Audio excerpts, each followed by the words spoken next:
some variety in all of it. However, take a look as it's like off to the start. LAN North, they have locked in something we haven't seen so far. It is going to be the Echo, but fortunately we won't see him playing tank. Yeah, Evan RL can also pick, you know, half tanky items, glacial shrouds, things like that are always available for you to pick. Another thing that isn't really a surprise whatsoever is actually the Diana. I was shocked we didn't see it in the last game because of how powerful it has been today. Say is able to get that one for Team Ice. Yeah, we're going to have a Rengar on Rengar in the jungle as well, as both Audi and Revolta have picked that up, and the LeBlancs are locked for the top laners. So a lot of teleports on this squad too. This early game is going to get wacky. Interestingly enough as well, Kami has chosen to lock in the Kassadin, and he's going to be playing that. I guess it's a historical throwback where Kami is just saying, you know, I used to be a god, I'm now a god again at Assassins, and Kassadin was one of the OGs that everybody used to play in the middle lane. He is going to be against the Diana, which is effectively a free level 6. And Diana with a free level 6, pretty nasty. Yeah, we saw what could happen when a Diana gets unchecked on the map. A lot of mirror matchups, though. 2 Pantheon supports. Normally, we've been seeing the mismatch with it, one in the top and one in the bottom, but with both LeBlancs going topside, this is going to be a little different. Yang is a terrifying player. I am not sure if I want to see what he's going to do with LeBlanc. I just... Yang against Porky, 2 LeBlancs in the top lane's a little bit weird to, I guess, expect. No one would have predicted that happening. I mean, he plays Echo in regular. Yeah, but I mean, he's not playing Echo now. It's going to be the AD carry on the opposite side. But 2 LeBlancs in the top lane, 2 Rengars in the jungle, a heavy hitting bottom lane with guaranteed stuns. And the interesting thing to me that we have to highlight is that they have 2 guaranteed stuns in a really, really strong duo lane on the side of Team Ice. I think we'll be in for those 5v5s as soon as the towers start falling down once again. That's the best part of it, of course. If you guys think that Team Ice can come up with a victory here and at least take 1 win in the Assassin mode, hashtag LAN win is your cue at LOL Esports is the place. If you think that the Titans from Brazil are going to take this one, hashtag BRWin at the same place. If Team Fire is going to keep on rolling and go 4-0 in Assassin mode, we're about to find out as we hit Summoner's Rift. As we hit it, we also we have to scrutinize the skin selection here from Saya. Perhaps he forgot the Diana has really cool ones, and he's not Infernal. Maybe he's just trying to channel his inner Faker. I just, like, Infernal's just too cool not to have. No, you're not wrong. There's a good reason why, too. It even comes from the same name team taking out the last All-Stars, winning the last All-Stars, I should say. Yeah, maybe he's just saying, you know, screw Team Fire. Can't have out for Infernal. himself this game? Yeah. Yeah, I'm curious to see what Kami does on this Kassadin. He's not gone for the teleport. He goes Ignite. And we haven't really talked about some of the other selections. PBO on this 80 carry Ahri. Seen a few different builds. Some AP, some hybrid damage. Yep, was the last to lock in as well on his team, so undecided perhaps, or just being slow. Locking the Ahri means, I guess, the standard bottom lane as far as Assassin standards are concerned for a 2v2. It could be a little bit more challenging for Evan RL and Nazul to actually farm in this lane. I guess it comes down to how that level 1 progresses, as they are looking to be quite aggressive. Yeah, I think a lot of the X factor is going to be the difference between Ner'zhul and Dude. Running the same summoners, same starting items. What happens when 2 Rengars ult? They can, like, can they see each other and they're both invisible? Like, what happens there? I think we'll have to just find that out. Yeah. I would imagine with the way this game should shape out, Revolta and Audi will run smack dab into each other at some point. Speaking of which. As Evan is going to be escorting him up towards red buff. Revolta and Yang don't know this is coming. They've found their in. Oh, and they jump right for Revolta. Not even turned on the red buff till just now, and this is a bit of a pickle. Revolta jumps in, takes the red, and now it's Audi and Evan. We're caught out, but they jump right out the bushes. Evan's going to have to flash. 2 flashes. So is Audi. Wow, so they go for the red buff for a very cheeky play. Of course, having a teleport for Evan RL means that they can afford to do things like this, but that does not work. Revolta with a trusty smite. And once again, Rusty, we are 1 glorious Thunderlords off from something that I have not seen since the start of Season 6. Unfortunately, this teleport gets spent by Evan to go back up to the top side. Okay, so we do have a top Echo. It's just not who we expected. Okay, yeah. So LeBlanc Pantheon, Porky's decided that he's going to rebel and he's no longer going to be playing a top lane position. That explains the teleport for the Echo. It also solves a lot of problems. They've juked us. However, I don't like being juked. Seen a lot of LeBlancs getting off some pretty impressive jukes this game, or this entire tournament, we should say. As Revolta moves up towards the top, he's a little low on the health bar, and Yeah, Evan he has no is stacks. got 100. Yeah, no stacks right now. Evan, no flash, I guess, is the big thing. Also has no teleports. Any damage they put down is meaningful damage. Yeah, he's going to dash, and the flash from Yang. They land the bola, but they just don't have any follow-up damage. But again, super meaningful. Evan, if he does choose to recall, will not be able to teleport back to lane. It's actually just really relevant damage, and it's also an advantage that Revolta is going to have over Oddie, because they tried a really cute play at level 1 by invading that didn't work. It's a nice attempt for the LAN North squad as Revolta heads back towards River and takes down Scuttle Crab. Consolation prize, but it can't fight back, unfortunately. Imagine if you had an Assassin Crab. What? That would add some complexity. Assassin Crab. Yeah. Also, why doesn't Scuttle Crab only go sideways? That is a really good Just question. consider that. It really should. It doesn't really scuttle, does it? Nope. Well, back towards the bottom side. We've got an 80 carry LeBlanc now.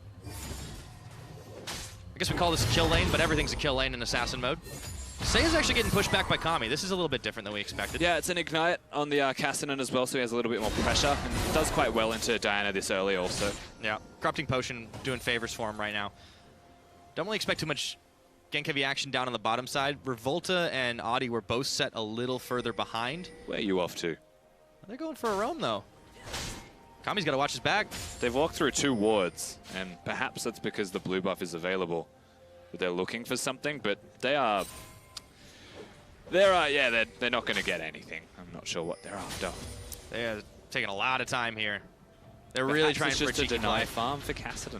Yeah. Well, I mean, once Kami hits 6, he's just not going to care about this at all. And he's been able to keep up in farm, so CBLoL squad lose nothing for this. They got caught in a tic-tac-toe game or something on stage and just kept clicking while they were walking. Forgot which lane they were in, perhaps, the champions they're playing.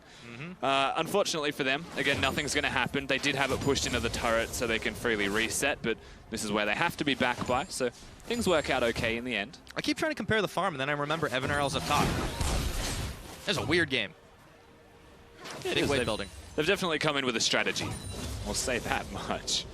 Now, whether that strategy works, that's a completely different story. As CBLoL built a big wave, they're shoving towards Porky and Nerzul, or rather, they attempted to freeze it for just a minute. Diude's still threatening. With both Pantheons here, this definitely becomes a game of chicken to see who can hop in first, or who can hop in after the fact and nail it. Revolta keeps clearing the crabs out. It's a very chill game. I'm not used to this. This is the most relaxed Assassin mode game we've had. I guess there's just higher expectations to be placed, but Revolta had an advantage. For some reason, that advantage is completely gone. The time that he has spent on that top side, perhaps looking for a gank, evened the jungle clear out. And again, a big thing that we are going to look towards when we highlight the champions being played is how important level 6 will be. Diana obviously wants to sit back and scale, as does the Cassidy. And Rengar gets a little bit more gank potential off when he does hit that 6 point. Yeah, that should be the cue for this game to bust open like a powder keg, but for the time being there, both teams are happy to bide their time and just shove minion waves back and forth at each other. A couple of Doran's bot on either side, and of course the Negatron Cloak finished up for Seiya. Still have to keep an eye on that champion for quite some time. This Diana, we've seen it bust games wide open. Meanwhile, up top, Evan continues to trade 1-for-1 with Yang, who's been locked under tower. And the teleport advantage starts to become pretty important here. There's only one on CBLoL side. Meanwhile, Seiya and Evan both have it. So both top laners, I'm going to use air quotes when I say that, and the mid laner of Team Latin America North. My immediate expectations go towards the red buff that Revolta is currently at on this Rengar. So if Evan is somehow able to be a really good top laner as well as AD carry, then we might see him ward soon in an area that will spot Revolta before he can even use his ultimate. Yeah, but Yang's jumped in. He's going to land the chains, and Evan's half-healthed. Can't even get the conversions off, and Yang just too slippery. Meanwhile, Adi and Seiya have gone on a roam here, but Revolta is playing Ring Around the red buff. Yeah. Oh, this is a bit awkward.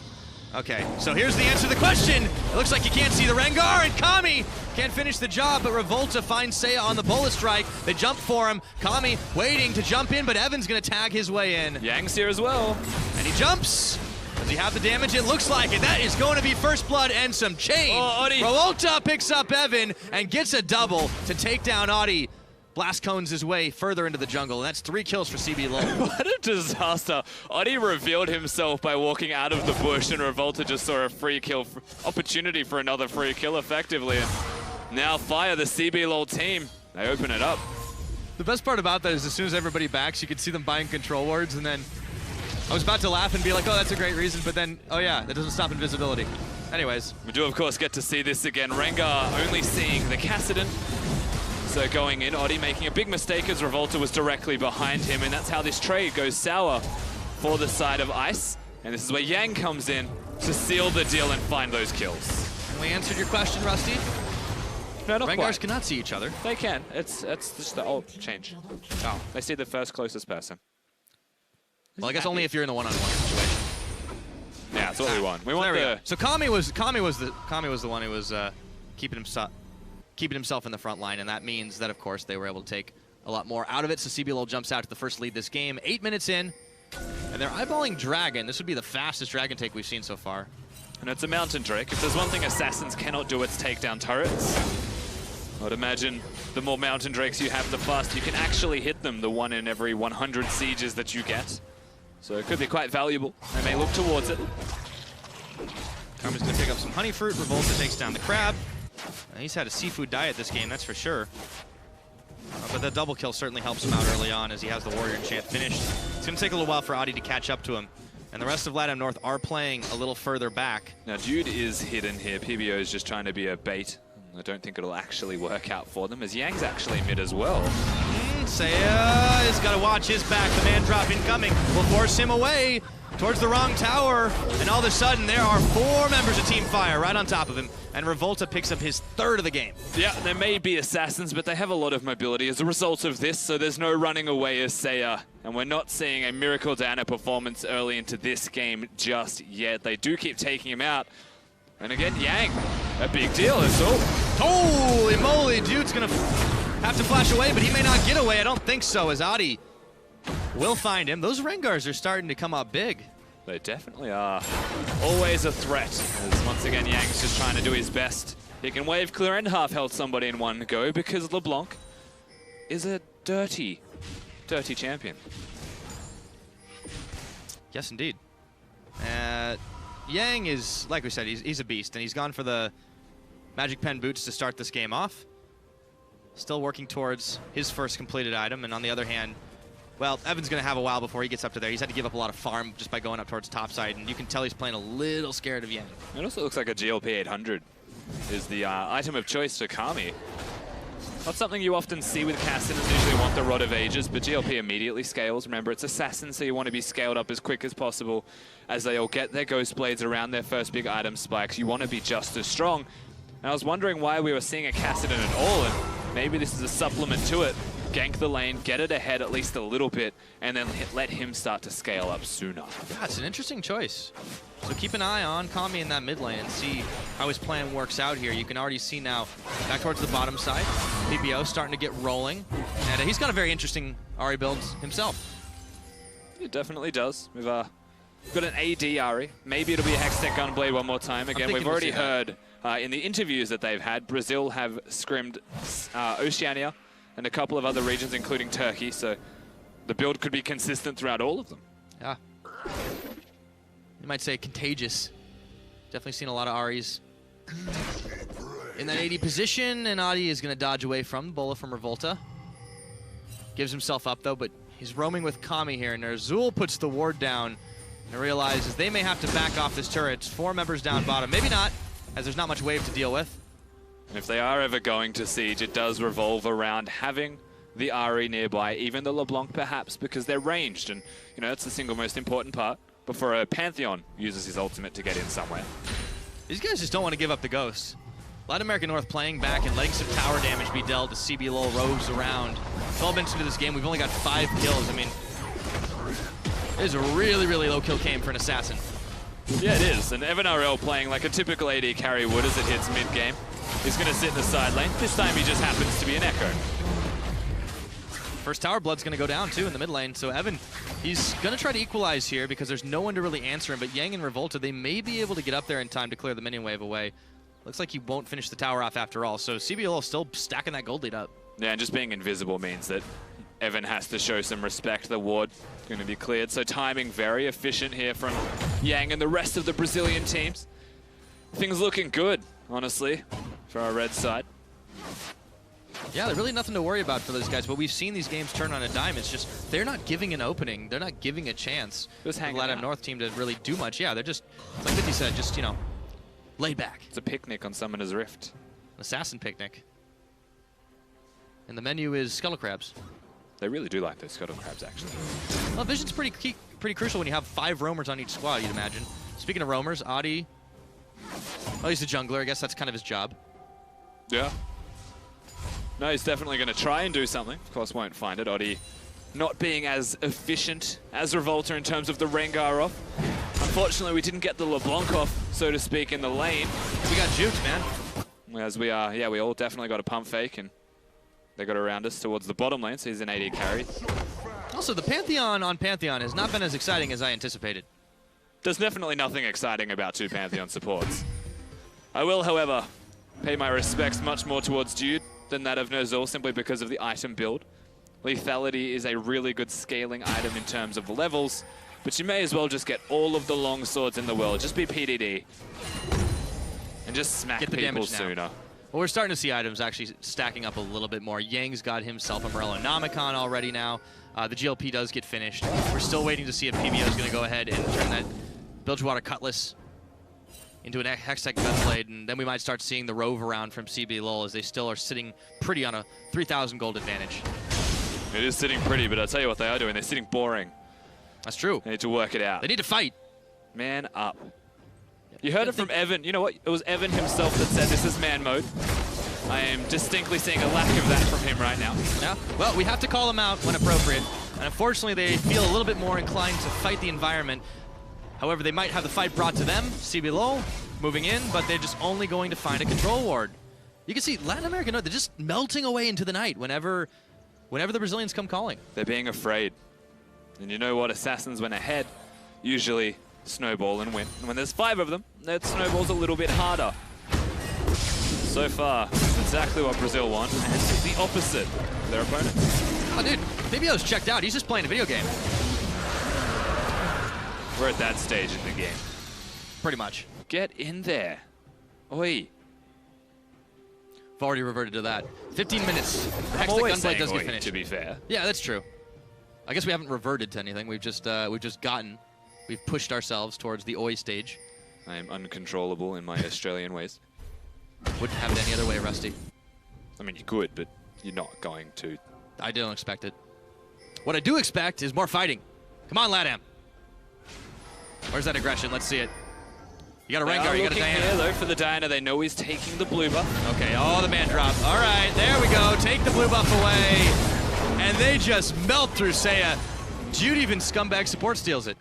Yep, Jude also doing a lot of damage, so take it for what it's worth. They find the Diana. Playing it slow, cool, calm, collected, perhaps the CBLoL side is. But they're always making it work. They're the ones with the lead, and the onus is on the opposition side to try and make something happen. Because if they don't, eventually the spillover will be too severe.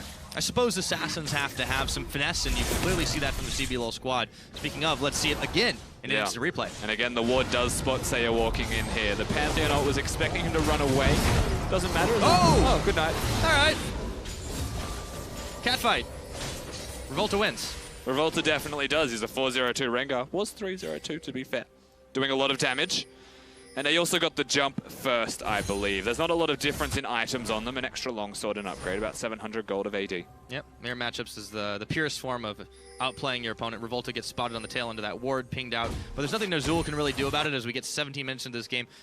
CBLoL squad just keeps on creeping their lead forward, but you can see them making the proactive plays. They're daring to step into the enemy jungle, and there just isn't an answer from Ice's squad here. Revolta's making a return trip down bottom. In full vision, they land on Ner'zhul. Dude is able to pick the kill up. Revolta even tanks a tower shot. Oh! All right, so Porky gets something back. They do actually lock it up, so Porky, well done. Having that Morello stops a lot of healing as well. Revolta had his flash. Chose not to use the flash, and perhaps it was the turret attack speed that got him. And as an end result, Rengar dies. The Kami's down here to reinforce the troops. This should be an easy tower take now, even with only a few minions left. Tommy's arrived on the scene. They pick that one up, and they just kind of slowly are rotating around and leisurely picking up kills where they will. Only mistake was Revolta overstaying his welcome. Yeah, and it was just a mistake in terms of health calculations, perhaps. So 2 turrets to 0, top side, the natural progression for the CBLoL team. As after they reset this wave, it could be even more so. No Drake to look towards. There's absolutely nothing else on Summoner's Rift for them to take. And once again, we do get to see how this one progresses, and it's on the back of the Charm. That skin, by the way, incredibly hard to actually predict. Revolta could have flashed, could have done a lot of things. Oh. Part of me thinks Dude body blocked him. Disappointment. Momentary disappointment. It's all right, you're an alright bloke, Revolta, I'll forgive you. Once. It's a good compliment. Once. All right, 5K though, is what CBLoL have gotten the lead. It could have been more if Revolta hadn't died there, but still 7-2 in kills. They've got the tower lead. Yang is on the hunt here. See if he can pick off Evan RL. Baited by the minions. Phase dive. He can't get out. That's half his health in a heartbeat. Yeah, and I mean, he's got an Abyssal Scepter, and still all of this damage comes out of Yang. Perhaps this is the reason we're seeing less and less of the echoes. This is the first one that we've seen in Assassin mode as well. For those that were confused, there was definitely a scrying orb that spotted the ward that he was killing. Yang's going back in for round number 2, but you can tell Elvin's already wise to this. It's the AD carry mentality. Am I half health? Am I going to step forward? I don't think so. He might even try to stop this back. Nope, can't do it. But by recalling, if he does not teleport or ult, then he will run into a spot of trouble. However, now the ultimate is down. If I were the Pantheon or the Rengar even from Revolta, I would be making a play. And speak of the devil. After this wave is pushed in, you would expect it. However, really hard to push in an Echo. Yeah, it's kind of difficult to do, but there's only one outer tower remaining, so you can tell that's the objective. In comes the man drop, Evan. He's stopped up by the chains, nowhere to go, and Dude's on him, tagging Revolta, and they triple team. And that was pretty clean, honestly, from the CBLoL side. It was coordinated, they pressed their buttons at the exact same time, so they're clearly sitting there saying, go. And all at the exact same time get that kill. Yep. Evan RL didn't know what hit him, so now 4 members strong. The rest of ICE is going to try desperately to stop the push here, but the lost outer tower is going to fall 20 minutes into this game. CBLoL clearly in the lead, but they do not push their luck. And the blatant disregard of all of these control wards that they do still have a lot of from the Latin American North team. Doesn't really amount to much when they're so defensive. They're not actually providing any vision or control. And as an end result, further and further ahead they creep. Yeah, this is the big problem for LATAM North. They just aren't making any moves on the map. They're not making huge mistakes, but the little mistakes they're making just keep on stacking up, and eventually... But they're just not doing anything. Yeah, just if you do just it. keep getting pushed back, what's going to happen? Well, you're going to get pushed back off the edge of a cliff. You can't just watch them win. You're Assassins. You have, like, everyone does this on Assassins. Let's be perfectly honest. You go 0-3, you go to a side lane, you die about 10 more times, but you really do give it a go in that side lane. They're just losing. Yep. Just man up. Just go.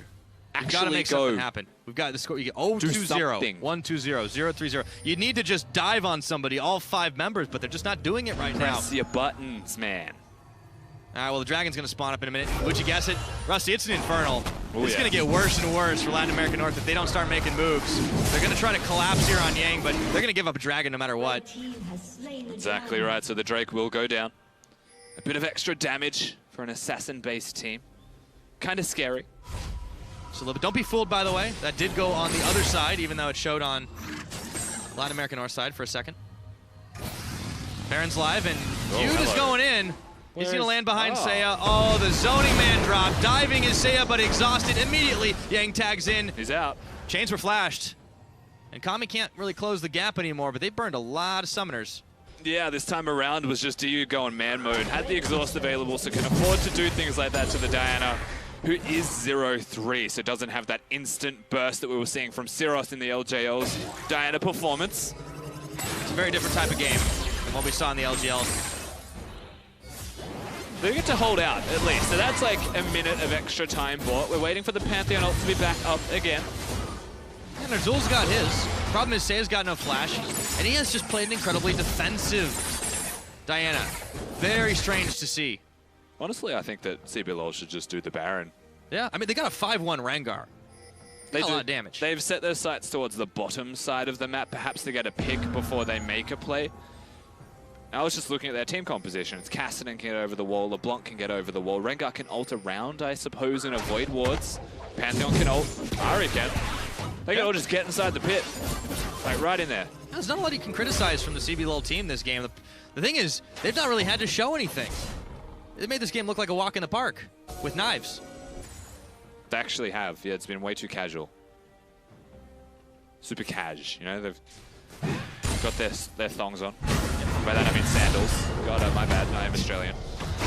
I figured that's what you were going for, but Porky was going for getting out of danger, and Revolta still finishes him off with the bullet strike. Saya TP's in. Finally, they've decided to make moves, but it just looks like too little and too late. Evan, Ner'zhul, Saya all on the chase, but it is just not enough. Revolta gets tagged by the Bola, and they jump for him.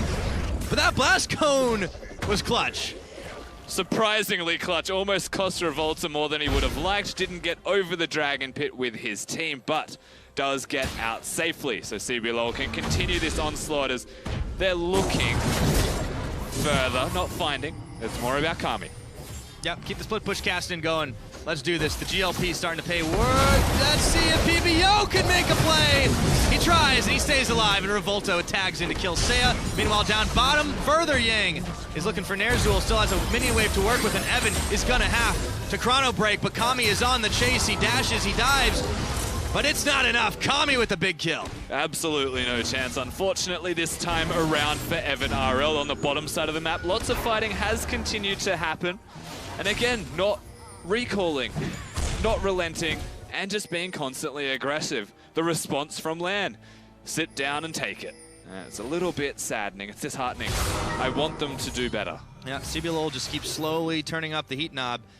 And Latin America North are starting to crack under the pressure here. It is 2 kills. They are trying to make plays, but they're all reactive. The Brazilians are choosing where and when they want to fight, and there just has not been a quick enough response. And as a result, you can see the waves pushing in on all 3 lanes. There just is no answer. Everything completely belonging to CBLoL, as he's using that to clear vision, because that indicates the Baron is where they actually want to go towards. As we do get to see this fight again on the bottom side, it was surprisingly a bait. Saya thought he could get PBO. He could not get PBO because Ari has a lot of mobility, and he's the one that gets baited in, incidentally, of his own mistakes. Kami going for a turret. Evan thought he could take advantage of that fact, and Ignite, kind of a big deal against an Echo who does go down. Yeah, and Kami just making that look simple enough. You can see why he took the build he did, and Porky, he dives in, he dashes out, they tag in the rest, and Revolta might be isolated. This should be a big shutdown. Audi gets some revenge. A rare big play here for LATAM North, but they still lose a tower down bot. Yeah, again, another movement from CBLoL. They have the win effectively in their sights. They're looking for it, and getting the turrets is another step in that direction. Still, we're waiting for the items to be seen from the opposition side. Maybe they can group up and make a big effort together, because again, Assassins ahead or behind still have a lot of base damages. However, Saya.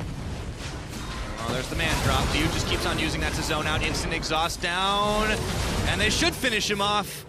Dude got a little dangerously low there, but unfortunately for Saya, he just couldn't take the 1v2. Starting to learn, starting to play a little bit better, and you can see him picking up a few more items. He does finish his Gnasher's Tooth. We saw Evan had already gotten himself the Lich Bane, but you know, when you're 26 minutes into an Assassin's Mode game, you expect these items to be done a lot sooner. You absolutely do. You also expect more than 15 kills total in 26 minutes. A little bit more cool, calm, and collected from the CBLoL side.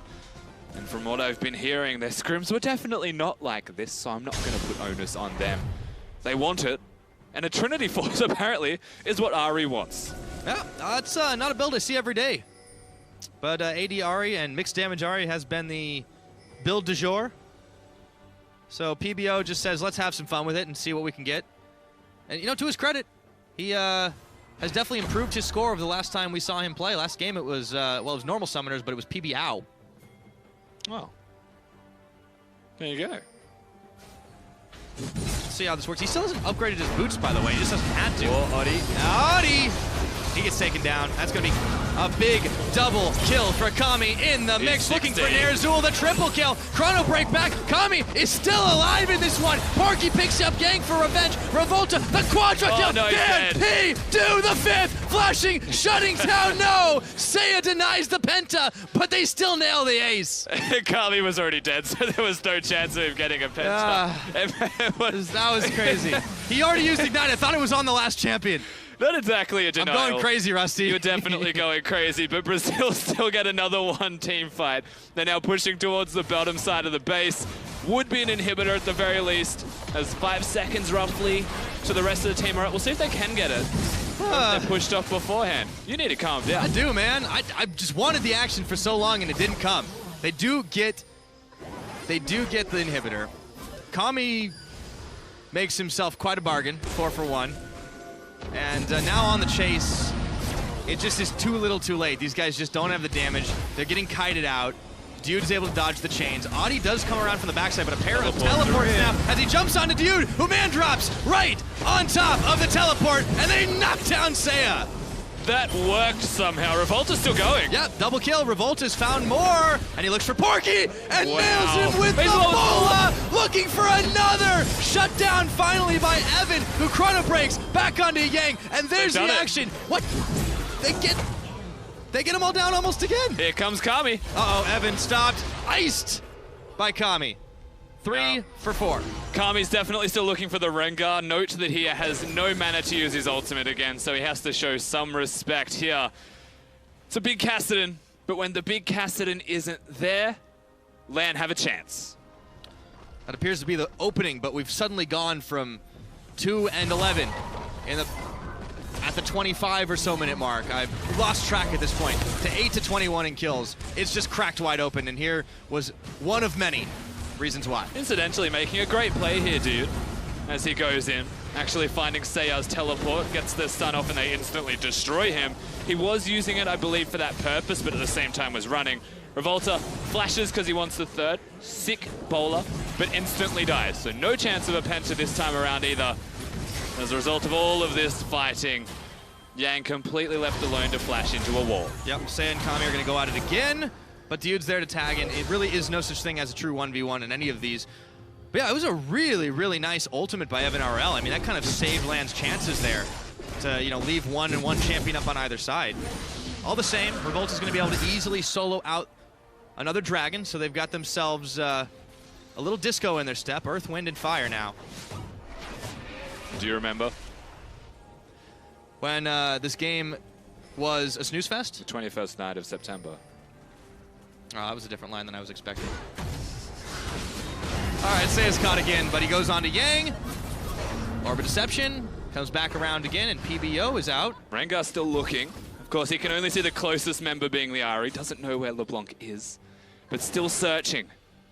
As it really just freaks you out, having this thing over your head and your screen change a different shade of color. It's been unsettling. And now the Baron has been started, and it is just getting shredded by CBLoL. No chance to contest, nobody in the area. And they make quick work of it to pick up a big buff. Yeah, they absolutely do. The gold lead's pretty much insurmountable. They should be able to utilize this buff, as they're not waiting for someone to walk in and clear vision. They're actually waiting to use their ultimates in unison. They know they're on a control ward, so they're actually in a safe zone. As actually... Wait just a minute. There's still 2 sitting here. Dude, PBO... This is way too many people without having Rengar nearby. Kami might be caught. Just kidding. He is a level 16 or above Kassadin. Yeah, no, he's not caught. They're never really actually caught. Now they're just playing with their food. They are, actually. Still, Latin American North have finally found some fire. They've woken up a little bit, but it is just so late in the game to do it. Revolta hops in, and that damage is huge. But Evan Earl puts a bit back on before falling to Kami, and Audi is running. Nah, cannot get away. Yang picks up another big one. That is 2 quick kills, and it sends the rest of ICE scrambling back to their base. And the charm doesn't connect. It doesn't really matter because Ari at this stage is just a charm bot. The rest of his team has definitely scaled. This Kassadin is a monster. And Kami just pushes forward onto Ner'zhul. Another inhibitor is going to get fired down, and they are on to Nexus turrets. Diyud is flashing and stunning, and they are dishing out so much damage back to the fountain. Yeah. Yang tries to make a big play, but he ends up taking his own life. And now they've got no health left. Yang makes the exact same mistake that, believe it or not, Mithy made on LeBlanc. Has now got a lockout period when you use the W, so there's no going back. You have to actually staying under a base turret is asking to die. So we do get to see the actual starting of this fight, and Revolta's damage, namely 780 crit. Evan showing that he's got good mechanics still on the Echo to do damage, but Kami is a massive, massive Kassadin, and he's pretty much destroying everybody to ever exist. As that's a feels bad, man. Now, not as much as they have to feel bad in this game. They've done a quite excellent job at locking out Latin America North pretty much every chance they've got, but it is just so brutal. They are so close to knocking it down. If they one thing had gone different, they land that charm, Yang doesn't YOLO into the fountain, they pretty much win the game right there. Shoutouts to Kami, good bloke, big fan, has Mage Eyes. That's what I want to see. Top tier build. Manliness. I love this build, actually. Do you think this game goes on a while longer? Not that it's going to. He sells the GLP and just, like, I don't know, picks up something else. A death cap? Yeah. Vedius would be happy then. Vedius would be really happy. Well, he's not happy with this game anyways because there's no Katarina. Yeah, I guess. No, that's fair. Yeah. But I'm happy there's no Katarina. Yeah, I'm okay with that, to be honest. Surprised, but okay with it.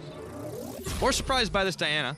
Seiya just has not been nearly as effective as we could have expected, but maybe we're ruined a little bit by Sarah stepping it up. Yeah, so we're kind of at the point of the game where Diana can be matched by Kassadin in terms of split pushing. So there is no real 1-4 type of threat. Kami's just going to sit bottom. They'll send 1 or 2 to him, perhaps more to him, and that's where Brazil will just... This is actually fairly standard League of Legends. Yep. Well, it's definitely not standard Assassins mode, but, they've gone the more macro track this whole game, and as a result, CBLoL have left very few openings for Latin American North to get back. Again, the Baron buff top lane inhibitor is already dead. They're playing it slow, minions are about to crash, so this is the wave where you actually see them start to make some moves from the CBLoL team. There we go. Just wait until there is no resistance op, and they just keep knocking down the inhibitors. That will be the last one. Come on, they just can't do it. Just do it. This has been one of the longest games we've had on Assassin mode too, by the way. We're getting close to 35 minutes. Use your Pantheon button. The minions are all coming. This is the last chance saloon here. Double stack of cannons as well. Oh, supers rather. Oh, Kami goes in. Porky! Yee, okay. Back to fountain with you. Porky's name just added a couple of Y's to it.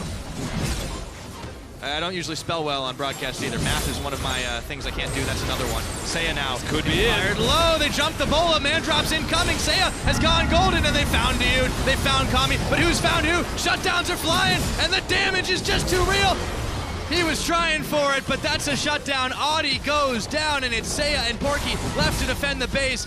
Nothing left now as they take Diyud for their troubles. And they won't finish the game! They have to recall the fantastic sieging of Assassins on Summoner's Rift is now entirely evident. As with 2 people still left alive. Revolta ignited, Porky flashing, and he just can't do it! What? He just turns around, and he autos him, and that's the ace, that's it! 35 minutes, they just like, why not? Let's finish this game, it's all Nexus, boys. And CBLoL, walking the park, wipe the single bead of sweat off their brows.